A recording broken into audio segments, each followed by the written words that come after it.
Hello students. इस lecture में हम बात करेंगे दो समांतर धारावाही चालक तारों के बीच में लगने वाला बल। पहले ऊपर में लिख लो, ये 100% आपके एग्ज़ाम में पूछा जाता है, वो भी 5 मार्क्स में। ठीक है, तो पहले कहीं इंपॉर्टेंट लिख लो, वेरी वेरी इंपॉर्टेंट क्वेश्चन जो कि 5 मार्क्स में आपसे पूछा जाएगा। ठीक है, तो इस वाले क्वेश्चन को भी आप अच्छे से तैयार कर लोगे, अच्छे से प्रैक्टिस करके। ठीक है, देखते हैं इसके अंदर क्या चीज़ है। हाँ, मुद्दे पे आते हैं सीधा। तो दो समांतर धारावाही चालक, समांतर समझ में आता है, दो लाइन है तो ऐसे हो या फिर ऐसे हो तो उसे समांतर कहते हैं, ये तो आपको समझ में आती है। ठीक है, तो माना दो समांतर धारावाही चालक तार है, एक का नाम पी क्यू है, दूसरे का नाम आर एस है। तो इधर हम डायग्राम ड्रॉ कर लेते हैं। ठीक है, ओके। हाँ, तो मान लेते हैं कि पहला समांतर तार ये है, मतलब एक पी क्यू तार है और दूसरा क्या है मेरा, यहाँ पे आर एस मेरा क्या है, तार है। ठीक है, एक का नाम क्या है, पी क्यू है, तो इसका नाम बोल देते हैं पी क्यू, दूसरे वाले का नाम रख लेते हैं आर और एस है। ठीक, आगे पढ़ो, आगे क्या लिखा है, परस्पर आर दूरी पर, परस्पर आर दूरी पर क्या है, स्थित है। इनके बीच की दूरी क्या है, आर है। तो यहाँ से लेकर यहाँ तक की जो दूरी है ये वो क्या है, आपका आर है। ठीक है, ओके, आगे पढ़ो। माना इसमें धारा आई, इसमें क्या है, धारा I1 और I2 क्या हो रहा है, प्रभावित हो रहा है। ठीक है, ओके, क्रमशः लिखा है ना, इसका मतलब पहले वाले में, इस वाले में मान लेते हैं I1 धारा जा रहा है और इस वाले में भी मान लेते हैं इस वाले में क्या है, I2 धारा क्या हो रही है, प्रभावित हो रही है। आगे आगे पढ़ो। जब इसमें धारा का प्रवाह होता है तब तार एक दूसरे पर बल आरोपित करते हैं। ठीक है, तार एक दूसरे पे क्या करते हैं, जो तार है वो एक दूसरे पे बल आरोपित करते हैं। ठीक है, अच्छा, एक चीज़ आप दिमाग में सेट कर लो, क्या चीज़, देखो, अगर दो तार है, दो समांतर तार है, दोनों तार में अगर धारा सेम दिशा में जा रही है, ठीक है, दोनों में सेम दिशा में जा रही है, इसमें भी ऊपर जा रहा है, इस वाले तार में भी ऊपर जा रहा है, दिख रहा है। हाँ, तो इस कंडीशन में क्या होता है, जो बल लगता है वो आकर्षण बल लगता है, मतलब एक दूसरे की तरफ बल लगेगा, मतलब बल का जो दिशा होगी वो इधर और इधर होगी।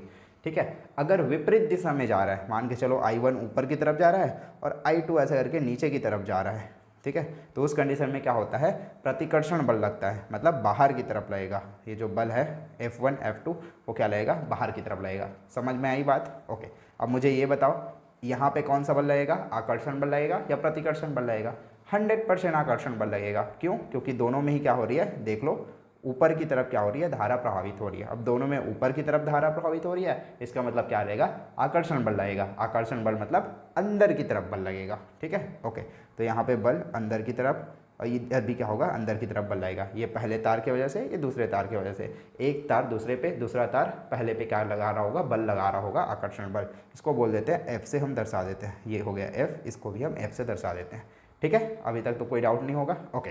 हाँ, अब हम क्या करेंगे, इसके वजह से हम चुंबकीय क्षेत्र निकालेंगे। ठीक है, ओके, तो आगे आप लिखोगे कि तार पी क्यू, ये जो तार पी क्यू आपको दिख रहा है, तार पी क्यू के किसी बिंदु पर हम क्या करेंगे, चुंबकीय क्षेत्र निकालेंगे। ठीक, ओके, तो तार पी क्यू के कारण, तार पी क्यू के कारण, इस तार पी क्यू के कारण इस आर एस पे हम क्या करेंगे, चुंबकीय क्षेत्र निकालेंगे। क्योंकि आपको पता है जब भी किसी तार में धारा प्रभावित होती है तो उसके चारों तरफ क्या हो जाता है, चुंबकीय क्षेत्र उत्पन्न हो जाता है। ये तो हमने पहले लेक्चर में पढ़ा था, बायो-सावर्ट का नियम पढ़ा था, है ना। हाँ, तो इसके वजह से इस वाले तार में क्या होगा, किसी बिंदु पर चुंबकीय क्षेत्र उत्पन्न हो जाएगा। ठीक है, वो हम चुंबकीय क्षेत्र ज्ञात करने वाले हैं। तो तार पी क्यू के कारण आर एस के किसी बिंदु पर, आर एस के किसी बिंदु पर चुंबकीय क्षेत्र, किसी बिंदु पर जो चुंबकीय क्षेत्र हो जाएगा वो कितना हो जाएगा, बी, इसको हम बोल देते हैं B1।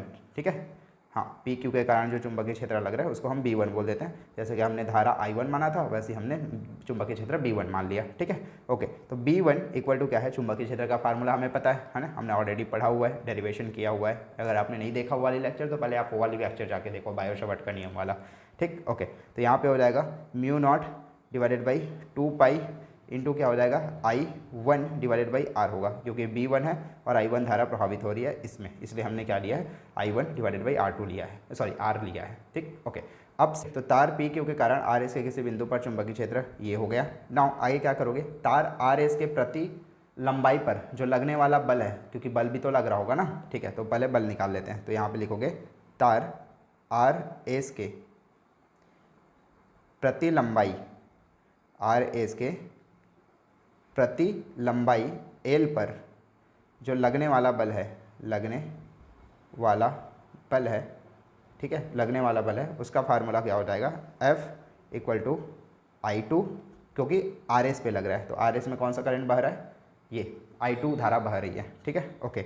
और किसके वजह से लग रहा है, RS की वजह से लग रहा है, तो यहाँ पे हो जाएगा B1L साइन थीटा हो जाएगा, ठीक है। ये फार्मूला आप डायरेक्ट याद कर सकते हो कि किसी एल लंबाई के चालक तार पर जो लगने वाला बल होता है, ठीक है, विद्युत धारा की वजह से, वो कितना होता है, ये IBL होता है, IBL होता है, IBL साइन थीटा होता है। ये आप डायरेक्ट याद कर सकते हो, इसका काम हो जाएगा आपका, ठीक है। ये कई बार पूछा जाता है।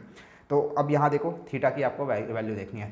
थीटा की वैल्यू क्या है, 90 डिग्री दिख रहा है आपको सीधा सीधा, ये इन दोनों के बीच का एंगल कितना है, 90 डिग्री है। तो वहाँ पे थीटा की वैल्यू क्या डाल देंगे, 90 डिग्री डाल देंगे, ठीक है, ओके। तो यहाँ पे लिखना, चूँकि थीटा इक्वल टू क्या है मेरा, 90 डिग्री है, थीटा इक्वल टू मेरा 90 डिग्री है, तो यहाँ पे हो जाएगा F इक्वल टू I2।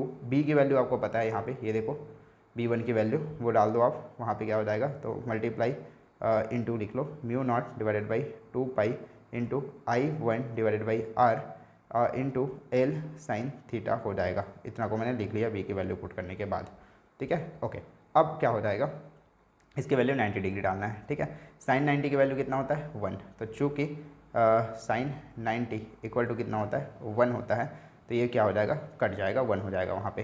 तो ये हो जाएगा F इक्वल टू I2। अब देखो I2 I1 को एक साथ लिख सकते हैं, तो यहाँ पे हो जाएगा μ0 divided by 2 into I1 I2 divided by क्या हो जाएगा, 2 R हो जाएगा, ठीक है। सॉरी 2 तो मैंने लिख दिया है, R बस बचेगा, तो यहाँ पे हमने R लिख दिया, और यहाँ पे L है ऊपर में, तो यहाँ पे हम L लिख देंगे, ठीक है।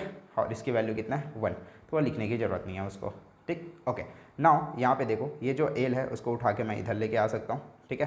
तो यहाँ पे क्या निकालना है हमें, प्रति लंबाई L पर लगने वाला बल, मतलब प्रति लंबाई L पर लगने वाला बल, मतलब बल बटे लंबाई, ये हमें निकालना है, ठीक है। प्रति का मतलब ये होता है ना, प्रति मतलब बटे, तो प्रति लंबाई मतलब बटे L, कितना लगने वाला बल, तो F/L हमें निकालना है, F/L निकालना है।